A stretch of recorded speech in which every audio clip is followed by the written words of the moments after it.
so we're up to, if you have this, you by any chance have this book in front of you, we're up to page 65 on the bottom. We're up to chapter 4, Mishnah number 20. Rabbi Masya ben Charash Omer. Rabbi Masya, the son of Charash, says, Have makdim b'shalom kol adam.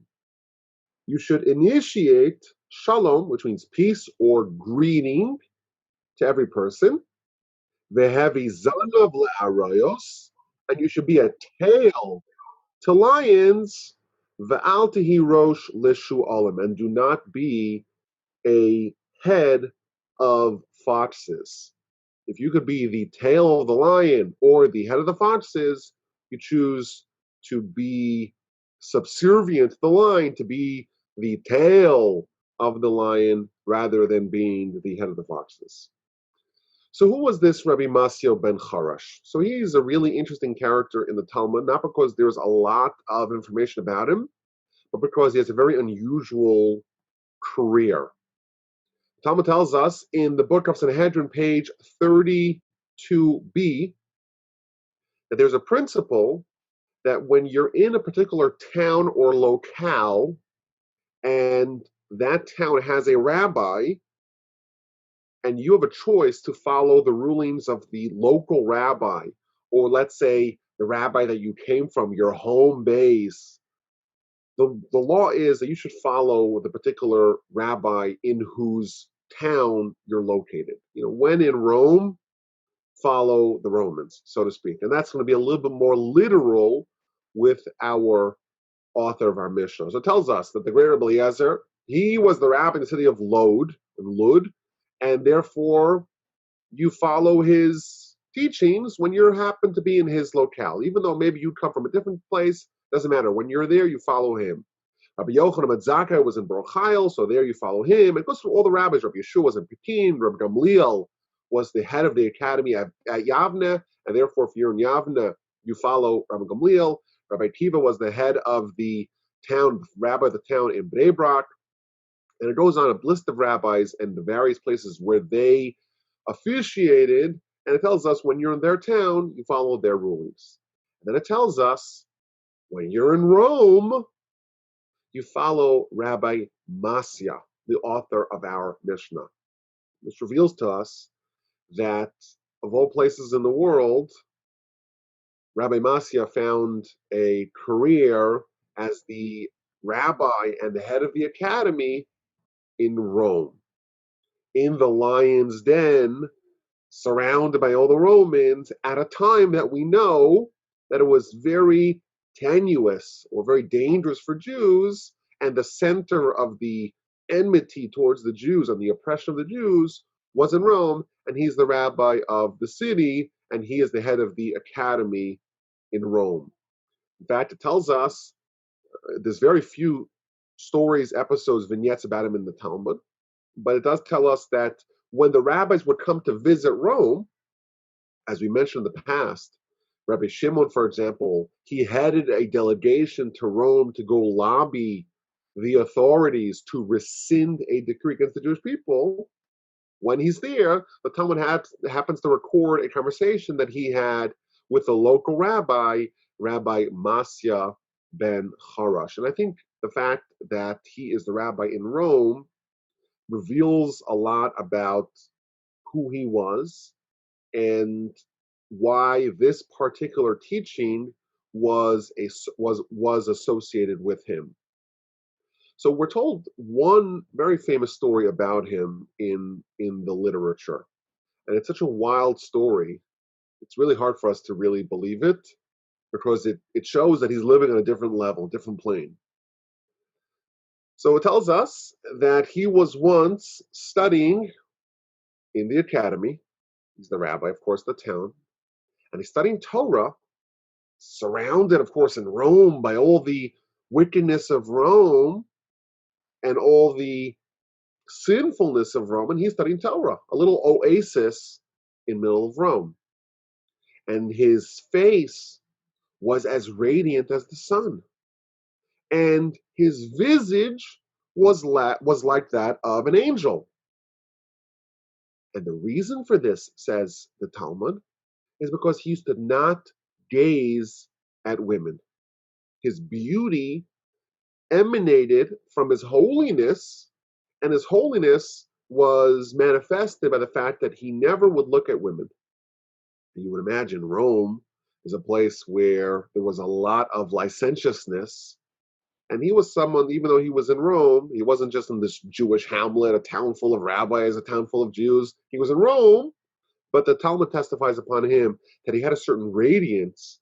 His face was aglow because he would never look at illicit sights. The Talmud says that once the Satan saw him, and he was envious of him. There was some angelic holiness that this rabbi had that the Satan, another angel, of course, was envious of. And he says, is it possible to have a person like this in such a situation and not sin? So he goes to speak to God. And he says to God, Master of the world, what do you think about this rabbi, Rabbi Masya ben Charash? What's your opinion of him? So the Almighty responds, in my eyes, he is a tzaddik gamur, a complete righteous person, totally righteous. There's nothing wrong with him. So the Satan, of course, is the angel that God appointed to try to lead us astray. And it's very important to remember that in Jewish theology, there isn't this counter force to God. There's only one power. God is one, and all the angels work for God. God created the Satan, and Satan works for God. And his role is to try to tempt people to sin. So the Satan says to God, give me permission to tempt him to sin. God says, okay, but I know for sure that you're not going to win. I know for sure you're not going to win, but go ahead, go try it. So the Satan appeared to the great rabbi as a beautiful woman, so beautiful that since the days of Nama, the sister of Tuval Cain, which we read about in the early parts of Genesis, that she was so beautiful, but this woman, this fake woman that the Satan created, so to speak, was as beautiful as that, more beautiful than any other woman since the times of Naamah, the sister of Tuval Cain. And she appears in front of this great rabbi. So he turns his head away. Again, he is someone who perfected the skill of avoiding improper sights. So he turns his face away. So then the woman appears on the side, on his left side. So he turns his face back to the right side. And then he's moving his head back and forth, avoiding this sight. And then the Talmud tells that he said, I am terrified that my Yetzer Hara, my evil inclination, is going to win over me and cause me to sin. And then he does something that I want to make it quite clear is inadvisable. But again, this is why this is such an otherworldly story. He takes some nails and he blinds himself, which of course is shocking to us. But the Talmud says it was shocking to the Satan. The Satan was so shocked and startled and taken aback, it ran back to God and says, I come defeated. And what did the Almighty do? The Almighty appoints the angel Raphael, which is the angel that the Almighty sends to heal people. He says, okay, go heal this great rabbi. He blinded himself, go heal him. So he appears to this rabbi and he says, I'm the angel Raphael, I'm coming to heal you. He says, no, I want to keep it the way it is. So he goes back to God and he says, I'm sorry, the guy does not want to be healed. So the Almighty says to him, okay, go back to him and tell him that I will promise, I will pledge that he won't sin. And indeed, the angel returns to this great rabbi, he heals him, and he promises him he'll never sin in the future. And the Talmud concludes that from this story, we learn the importance of guarding your eyes against improper visuals. And by doing that, you're able to tame your Yetzer Hara. I was thinking, as I'm reading this story, of course, it's such a shocking story, But he is someone who's teaching us that every person we meet, we have to greet. When you meet someone, don't wait for them to greet you, greet them ahead of time. He was not someone who lived in his own little bubble, lived in his own little world. He was someone who was amiable, who was gregarious, who was friendly. Yet he was able to greet people without ogling at them, without looking at them in an improper manner. When I was researching this particular sage, I found that there are people who make a pilgrimage to his gravesite when they feel like they're struggling with guarding their eyes. I want to point out just this is a broader topic. It's a very serious subject. The Talmud tells us that there is only one portal of sin, and that's the eyes. The Yetzer Hara, he could create a desire, but the only way that can influence a person is if the person opens their eyes and allows that influence to be absorbed. In fact, the Talmud tells us that there is a certain process, so to speak, of the Yetzer Hara influencing a person. The eye sees, the heart desires, and the body sins. And what this is telling us is that the body does not sin on its own. There has to be instigators. And the first initial step, so to speak, of the sin doesn't just happen spontaneously. It's when the eyes see, and that causes the heart to desire, and that causes the body to sin. When I was in yeshiva, it was common practice that yeshiva students, when they would go on public transportation, they would take off their glasses. Why? Because they don't want to see improper sights. And we believe that the Almighty gives us a force, a Yetzer Hara, that's trying to get us to sin. And I would say, especially for adolescent young men, this is the greatest challenge that they have. And one of the ways to address it is to try to stop the sin, so to speak, before it gets rolling. And if you see something your heart desires, then you're already in the thick of war. Because now it's just a question of, will you sin, will you not sin? You have to develop real, strong intestinal fortitude to be able to resist sin once you're in the action, so to speak, once you're already engaged in the conflict. But if you protect your eyes, you're actually preventing the conflict from materializing, and that is a way to kind of avoid the challenge and not just to try to muster up the strength to triumph over the enemy. It's a very powerful lesson, a very interesting theme about this sage that he exemplified more than anyone else in the Talmud, or arguably more than anyone else in the Talmud, this idea of complete removal or complete guarding, shielding of one's eyes from seeing anything that was improper. Now, there are not many laws preserved by him in the Talmudic and Mishnaic literature, and you would imagine that the reason for that is simple. He was someone who was removed from the rest of his colleagues. He's in Rome, and maybe, yes, they meet him every once in a while when the sages are sent there and they come back and they record and they document the discussions that they had and the laws that they studied, but he is away from the epicenter of Torah, and therefore it is not surprising that we see very, very a small paucity of his teachings preserved in the literature. One of the laws that are preserved is a question, which I thought was interesting. In the Talmud, the book of Yoma in the 80s, it talks about the cardinal principle that the Torah was given to us to live. And therefore, if there is a conflict between your life and Torah, you're going to save your life. Unless it's one of the 3 cardinal sins, unless someone says, hey, shoot someone or I kill you, unless it's one of the very severe sins that you have to even forfeit your life, but generally speaking, you preserve your life. So it's talking about, what if someone is sick and they need to eat food, but they happen to not be surrounded by kosher restaurants.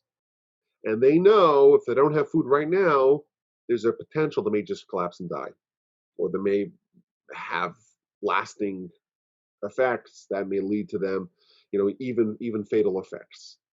So the law is that you're allowed to eat, and you're allowed to even be fed things that are not kosher. But then the question is, what if someone is bitten by a rabid dog? So the Talmud brings an opinion that says that what they used to do is feed the stricken man from the liver of that particular dog. Now, again, I am not a doctor, I'm not a physician. I don't know why this would work, but that was a common practice. However, the Mishnah says the consensus opinion is that it is not done. It's not permitted because it's actually not effective. Comes along Rabbi Yaakov ben Charash, the author of our Mishnah, and he says, no, it's permitted. And the commentaries explain the disagreement, which I found this very fascinating, very, I would say, modern. From a medicinal perspective, everyone agrees that feeding the stricken person from the lobe of the liver of the animal is actually not efficacious. But it would be used, and almost like a placebo, that people would think it would work and therefore it would work. And the question is, are you allowed to do a medical practice that's forbidden by the Torah under general circumstances? A dog is not a kosher animal, and therefore the dog's liver is also not kosher. Are you allowed to do something to violate Torah to be able to get a placebo benefit from that violation? Which is a very interesting and modern debate, which I think would have probably modern ramifications. According to the consensus opinion, no.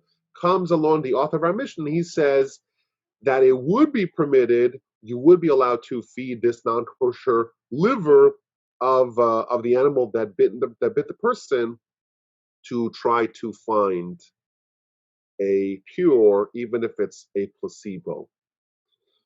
And he teaches us this following idea. Again, a short, sweet Mishnah comprised of two general principles, three clauses. Number one, greet every person before they greet you. Don't wait for them to greet you and then you respond. Initiate peace overtures. And all the commentaries bring the testimony of Rabbi Yochanan in the Talmud. Rabbi Yochanan said that in his entire life, no one ever greeted him before he greeted them. He was always the initiator. He was always the initiator of peace overtures, even for non-Jews in the marketplace. That's the words of the Talmud. So he's in the marketplace. There's lots of people around, and these are not natural allies, so to speak. He's still greeting everyone, and no one could beat him to greet them, which is a fascinating idea to show the worldliness, so to speak, and how a true Torah scholar is someone who is identifying and who has compassion and sympathy and empathy for the people around them. You think about it, they're a great Torah sage. What should they be doing? They should be studying Torah. That's what we would think. And of course, Rabbi Yochanan was someone who did study Torah all the time. In fact, we're told about him that he never walked for 4 amos, for 4 cubits, without studying Torah. Yet that doesn't necessitate that he wasn't involved with people, he didn't care about people, he didn't have a positive relationship with people, and even the Gentiles in the marketplace, he would greet them with peace. So that's the first idea, or at least the general interpretation of the first idea. And the second idea is that when you have a choice, you could be the tail of the lion, or you could be the head of the fox. Of course, the lion is the top of the food chain, the king of the jungle. It's the greatest. But you're just the tail of the lion. You're the weakest part, the most minor part of the fiercest animal. Or the other option is you could be king of the fox. You could be part of the lower cohort, or you could be the king of the lower cohort. Which one is preferable? Here we're told it's better to be the tail of the lion than the head of the fox. One of the commentaries brings the following idea. The Jewish Supreme Court is comprised of 71 sages. But there is a seniority, there's a hierarchy. There's the head of the Sanhedrin. He's the absolute greatest judicial personality in the land. And then there's the most minor, the most junior of the justices, number 71. But how do you nominate the next justice in line? And the way it was done is that there were 3 smaller courts, each comprised of 23 justices. And they were all apprentices, so to speak, of the Supreme Court. And there was also seniority amongst those 69 lower court justices. So we have 3 courts of 23 for a total of 69, plus 1 court of 71. So there's 140 sages in this academy. But there's seniority. The way it works is like this. When someone retires or passes away from the high court, everyone moves up a slot. If you were on the lower court, but you were the highest member of the lower courts, you would be elevated. You would be promoted to be the lowest member of the highest court. And everyone would move up a seat. And then within that lowest court, all 68 other members of the lower courts would each move up a slot, and then they would try to find the greatest, most talented layperson to join the lowest court, the most junior of the junior courts. But that's an idea here. Yes, you were previously the king of the minor leagues. You were number 1 out of 69 justices on the lower courts, and now you're the lowest level. You're the lowest level of the Supreme Court, but it's better to be on the lowest level of the Supreme Court than the highest level of the more minor court, the lower court. And of course, this would apply, I think, today, that to be a member of the Supreme Court is the greatest distinction that a jurist can have. And even if you are, the king of the appellate court or the appeals court or any other court, to be in the Supreme Court is, even if you're the most junior member, that of course is a greater honor. Now, the commentaries, as they are wont to do, they give us different interpretations of this Mishnah. So the simple interpretation is that whenever you meet someone, greet them before they greet you. You should be someone who's outgoing, who's amiable, who's friendly, who's always greeting people and not just waiting for them to greet you and then responding, then reciprocating. But there's another point. This, I think, may be very relevant for us. The word shalom means a greeting, but it also means peace. When there is a lack of peace, when there is a conflict, when there's, God forbid, a fight, when there's a disagreement, someone needs to initiate peace. And here we're told, if you have a disagreement, if you have a fight, if there is disharmony, don't wait for your, so to speak, opponent, your counterpart, to initiate it. You should initiate it. And you know what? You may be right. And you may feel that there is a deep injustice. I'm right, they're wrong, and therefore they should apologize to me. I'm not going to apologize to them. What are we told in this Mishnah? Precede every person with peace. Every person. Even someone who has wronged you. And you know what? You may be right, but don't wait for them. I think this is very good advice for all people. You have a spouse, someone that you choose to share your life with. This is the person that is you, part of you. But every spouse is, things come up and tempers sometimes flare. And then there's the Mexican standoff. Who is going to be the one to initiate peace? I was told, and this is good advice, I was told that don't ever go to sleep in a fight. Because these fights, if they linger, God forbid, it could get serious. And that would be unfortunate. And sometimes the smallest things, if we have the pride of saying, well, I'm right and they're wrong, they should come apologize to me, the little things can mushroom into big things, and then you're going to lose a lot more than you could potentially gain. How many families are torn apart because of this silly pride? They apologize because they did something wrong. As if suddenly we're so fastidious about justice. And you know what? What happens when someone does initiate peace? And they say, you know what? I apologize. I apologize.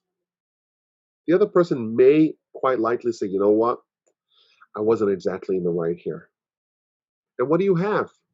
You have love, you have peace being restored, you have friendships being restored, you have amends, and that's what you wanted. So who cares if your pride is dinged a little bit? What a valuable lesson. Now, when he's telling us here to honor every person, greet every person, initiate peace with every person, it's interesting to point out, and the commentaries point this out, that there is a little bit of a yin and yang in this Mishnah. The Mishnah is telling us, initially, promote peace, initiate peace. If you're in the marketplace, and you're, after all, a great scholar, don't say, let them come to me. Initiate peace, initiate greeting, reach out to people. However, there is a difference between who you accord honor to and who you are as an individual. Don't get the misimpression that because you are being encouraged here, you're being coaxed to greet everyone, even the small people, greet everyone.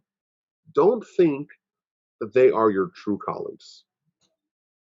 And therefore, so there's almost like the two parts of the Mishnah are opposites. On one hand, we're told every person that you meet, greet them, give them honor, elevate them. However, the second part of the Mishnah is, who is your crowd? What is your identity? When you choose your friends, when you choose your circle, who should you choose? You have options. You have the fox, you have the lion. You're kind of straddling those two worlds. You could kind of veer up and be the tail of the fox. You could veer down, but then you'll be the king of the castle, the small castle, if you will. You'll be the king of the fox. You may think, hey, Rabbi Masya is telling us that I should be engaged, involved with everyone, even the small people, even the Gentile in the marketplace. Well, maybe then I should associate with them. I should be the head of the fox. Don't get that mistake. You have to develop your two identities, so to speak. You are someone who are always trying to be more ambitious, always trying to be aspirational. If you could get part of this lion, if you could associate with people that are more intelligent than you, that are more advanced than you, that are holier than you, that are more righteous than you, do everything you can to jump aboard that ship, because they're going to uplift you. However, don't get the misimpression to say, I'm part of the lions. I'm not dealing with those foxes down there, down the block. I'm going to walk aloof. Let them come to me. I'm, after all, part of the line. No, greet them with peace, initiate peace, give them honor, even though you are from a more rarefied class. I saw one of the commentaries say a very powerful idea. related to this insight. You have the lion, you have the fox, two animals. The lion, of course, the greatest of all the animals. The fox, it's clever, it's pretty good, but it's not a lion. When we're told here to be the tail of the lion, not the head of the fox, the subtext of this idea is that the tail of the lion is still a lion, and the head of the fox is still a fox. And the way one of the commentaries presents this idea is a little bit surprising, but I think it's very powerful. When there is something severe and fierce like a lion, don't discount the tail, so to speak, because the tail is part of this grander whole. Holistically, the tail is part of this lion. And the way he explains it is based upon a Talmud in the book of Sanhedrin, page 75a. This is one of those teachings in the Talmud, though you hear it, you don't forget it very quickly. It tells a story of a man who became infatuated with a certain woman.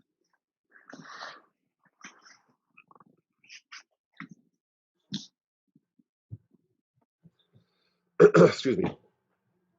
He became infatuated with a certain woman, and the doctors rendered their diagnosis, and they said the only way to heal this person, he's so sick with infatuation. He's sick. If he doesn't sleep with her, forget about it, he's going to die. And they bring this question to the rabbis, are we allowed to permit this illicit behavior in order to save the person? And the rabbi said, no, let him die. Let him die and not be with this woman. So they go back to the doctors and say, okay, that's off the table. Is there anything else that we could do to heal this person? So the doctors think, you know what? He's so infatuated with her. If he sees her without any clothes on, maybe he could survive. So they run back to the rabbis and they say, okay, we have another solution. Maybe we could heal him by her revealing herself to him. Maybe that will solve his infatuation. The rabbis say, no, let him die and not have this woman be disrobed in front of him. So they run back to the physician and say, is there anything else that you could come up with? Anything else to save this person from his infatuation? So the doctor thinks and he says, you know what? If you put a fence up and you put him on one side of the fence and you put her on the other side of the fence and you let them talk, they wouldn't see each other necessarily, but at least they could talk. At least they could schmooze with her. He could unburden himself to her. And maybe that will heal him. So this sounds like it's pretty innocuous, pretty inane. Yeah, this sounds like it would be okay. They run back to the rabbis and say, you know what? Let him die. The rabbis say clearly, let him die and not have even the most minor of interactions with this woman. Again, the woman is not his wife, even if it means he dies. That's the story. And the Talmud analyzes the story. Who was this woman?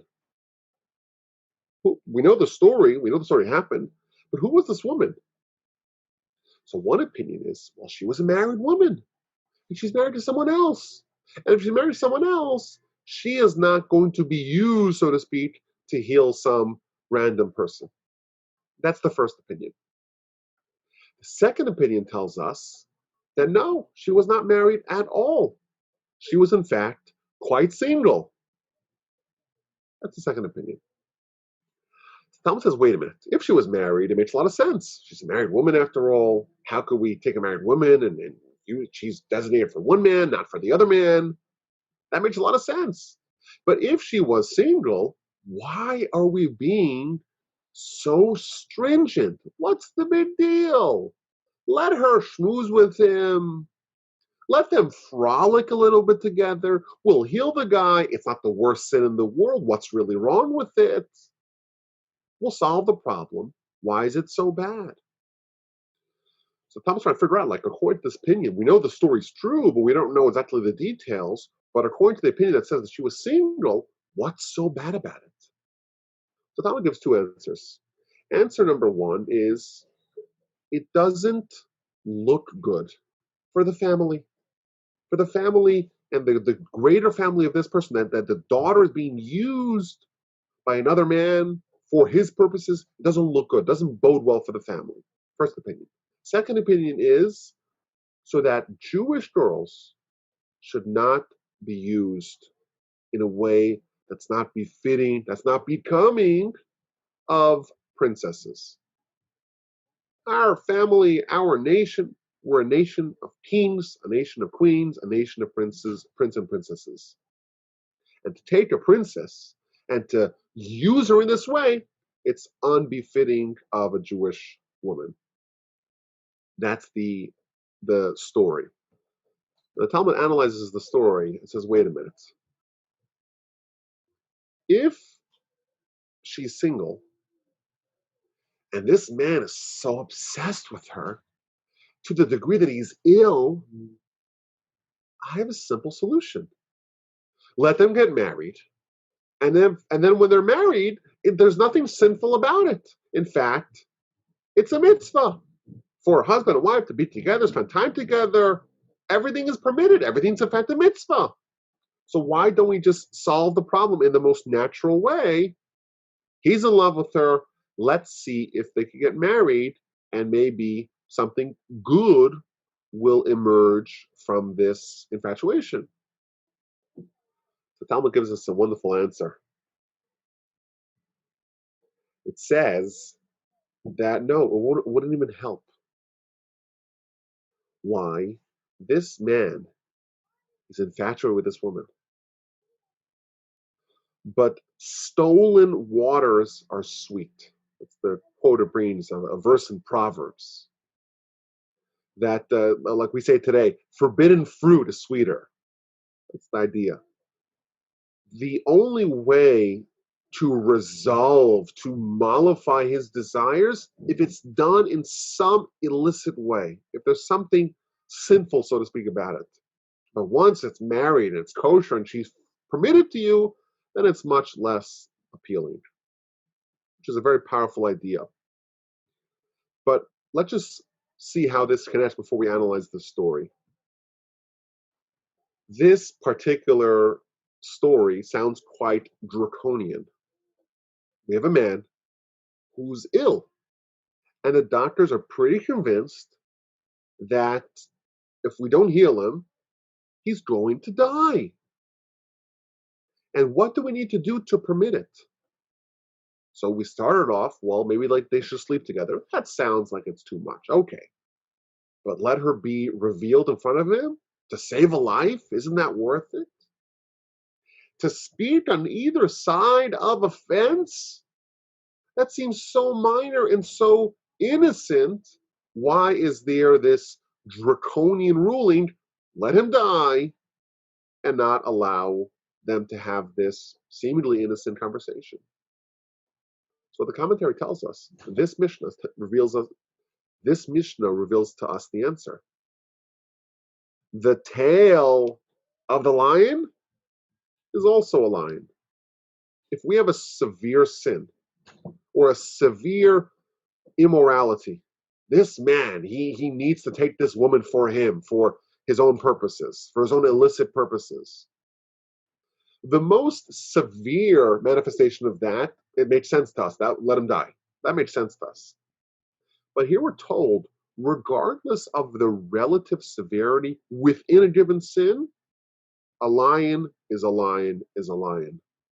And the second we say, we're going to try to tame the lion because it's just the tail. Tail doesn't bite me. Just the tail. We have to realize the tail is attached to those ferocious jaws that can rip us apart. And therefore, if we start to give an inch in these matters, if we start to yield and we say, it's just the tail of the lion, what's the big deal? We don't realize what's going to happen, because the second we permit the lion comes and attacks, and it will be quite ferocious and painful. which I think is a very powerful, a useful lesson to us, that we have to realize that the second we open the can, so to speak, on one thing, everything that's related to that one thing is already negotiable. It's already on the table. And if we say, hey, it's a lion, and even though this is the most minor part of the lion, once we talk about the tail, we're talking about the lion in general, that attitude prevents us from being eaten alive. Now, because we're quoting this Talmud, I saw a very interesting Kabbalistic idea I want to share.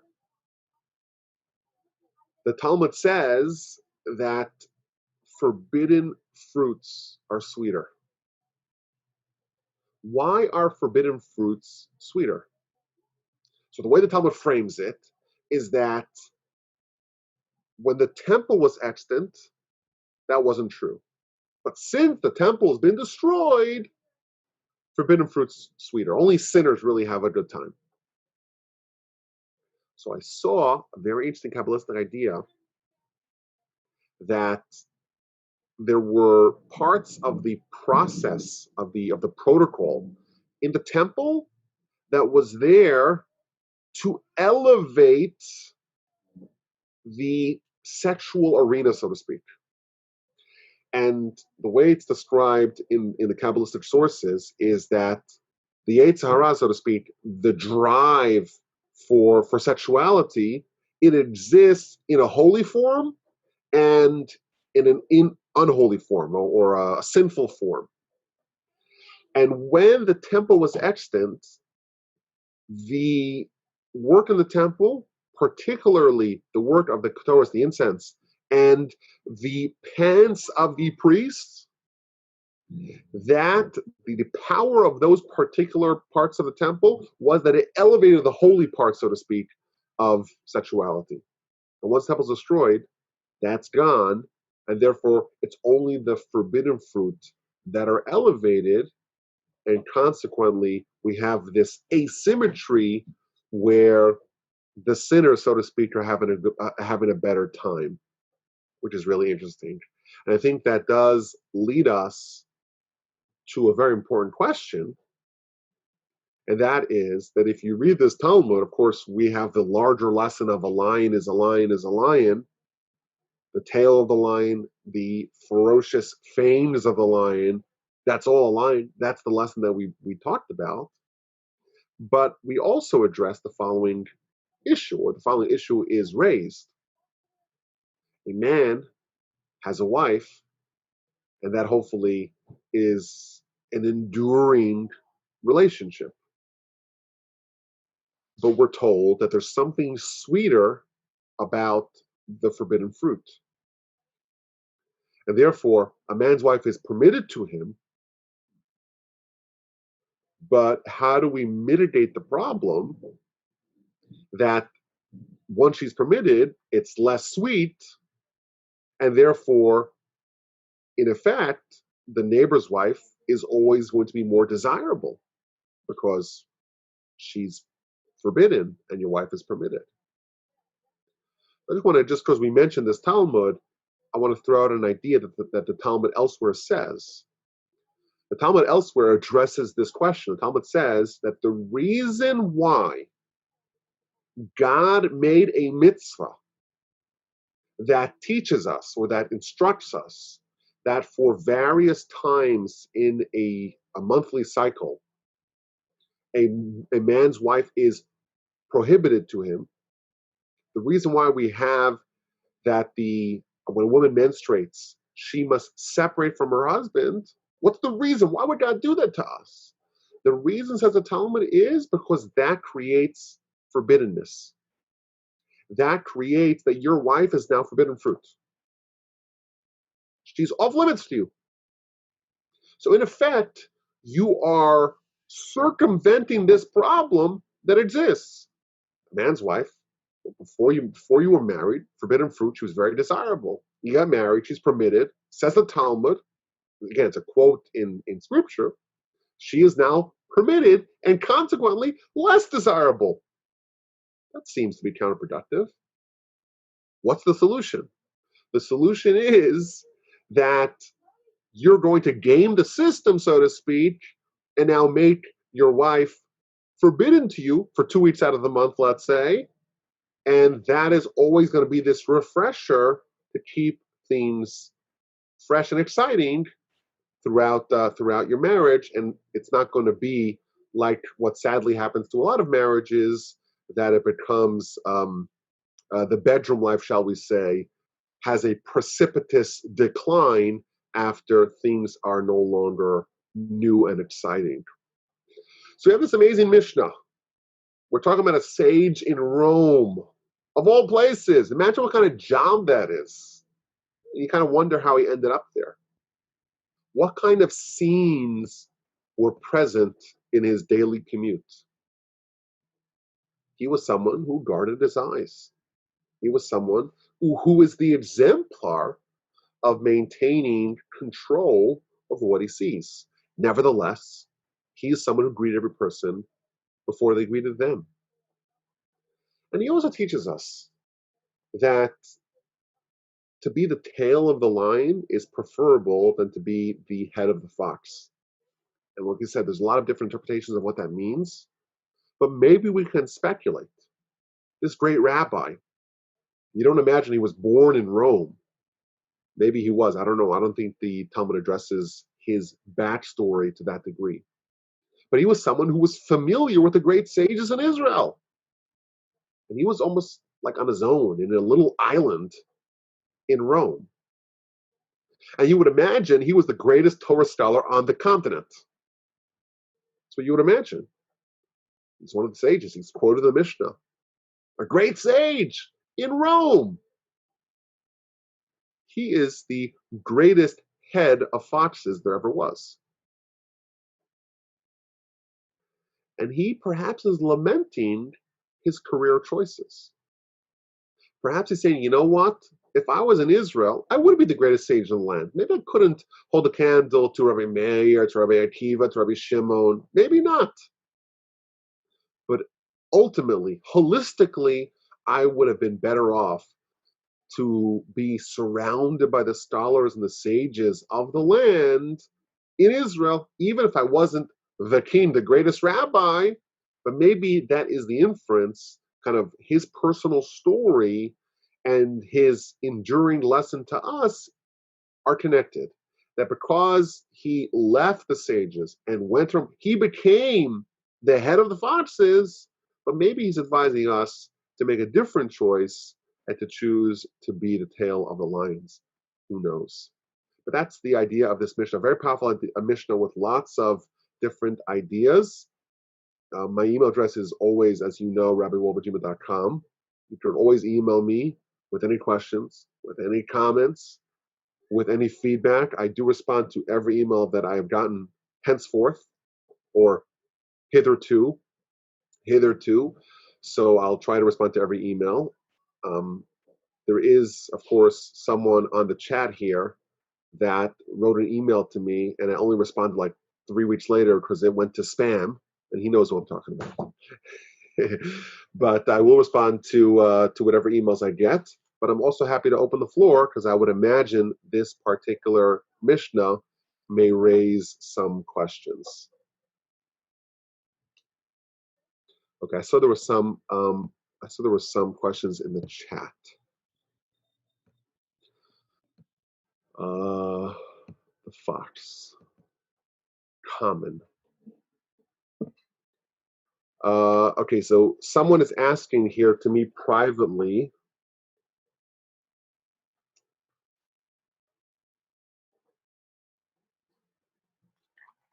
Someone's asking me privately, what does it mean that in the text it calls the fox common? I think what it means is that there's, the lion who is uncommon, who is extraordinary, and there's the fox who is common. To be the king of the common folk, or to be the more junior member of the king of the lions, that's the dilemma.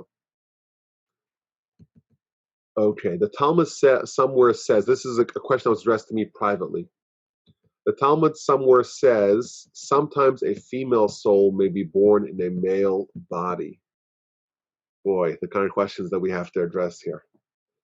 The Talmud says somewhere that sometimes a female soul may be born in a male body. Did anyone ever hear of that idea? Rod, why don't you unmute everyone, see what people have to say about that? Okay. Everyone's all unmuted. So this is this is a really interesting subject. Is there male and female souls? Because we know that human souls and animal souls are different souls. A lot of people want to get what do they say? It's called a bark mitzvah. Or does my if a dog dies, does it go to heaven? These are questions that people ask a lot. But what we know for sure is that an animal soul and a human soul are different souls. That's for sure. But does a male have a different soul than a female? Maybe. I don't believe this is addressed in the Talmud. The question was that the Talmud says it somewhere. I'm actually pretty sure it's not addressed in the Talmud. I'll tell you what I do know about this subject. I may have mentioned it in the past. I don't know if I mentioned in the past, but what I do know about the subject is as follows. I may have mentioned it. If I have, you'll remind me. What I've heard on this subject is that